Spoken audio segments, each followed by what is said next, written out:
ফের বেআইনিভাবে চাষ হওয়া পোস্ত গাছের বিরুদ্ধে হুগলি পোলবা থানার অভিযান। আপনাদের জানিয়ে রাখবো, ফের বেআইনিভাবে পোস্ত গাছের বিরুদ্ধে হুগলি পোলবা থানার অভিযান।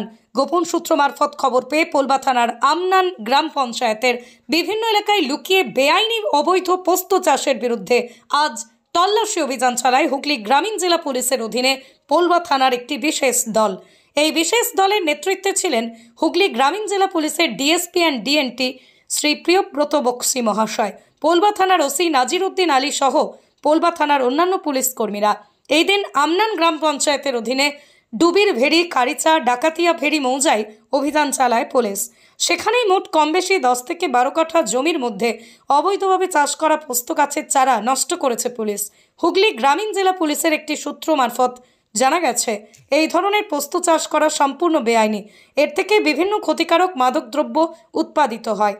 তবে কে বা কারা এ ধরনের বেআইনি চাষবাসের সঙ্গে যুক্ত তা খতিয়ে দেখা হচ্ছে এবং তাদের বিরুদ্ধে মাদক বিরোধী আইনে ব্যবস্থা গ্রহণ করা হবে।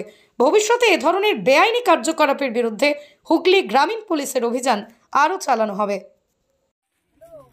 পোলবা থানার আমনান গ্রাম পঞ্চায়েত এলাকায়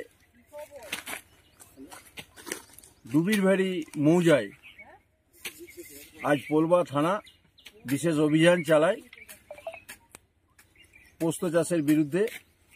আমরা স্পটে এসে দেখলাম প্রায় 10.5 কাঠার মতো জমিতে পোস্ত চাষ হয়েছে এবং প্রায় পোস্ত ফুলও হয়ে গেছে।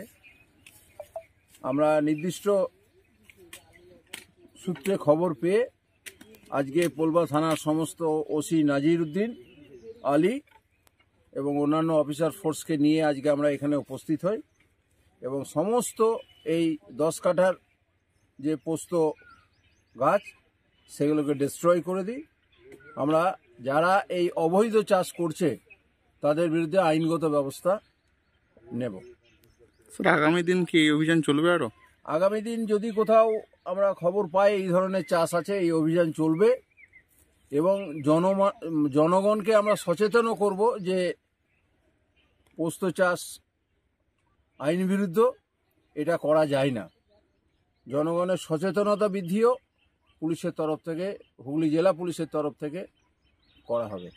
আমাদের এসপি সাহেবের নির্দিষ্ট অর্ডার আছে যে এই জেলাতে কোথাও কোনো ধরনের পোস্ত গাছ চাষকে করতে দেয়া হবে না এবং চাষ করলে সেগুলোকে ডিস্ট্রয় করতে হবে। না, আজকে কেউ অ্যারেস্ট হয়নি, সবাই চলে গেছে।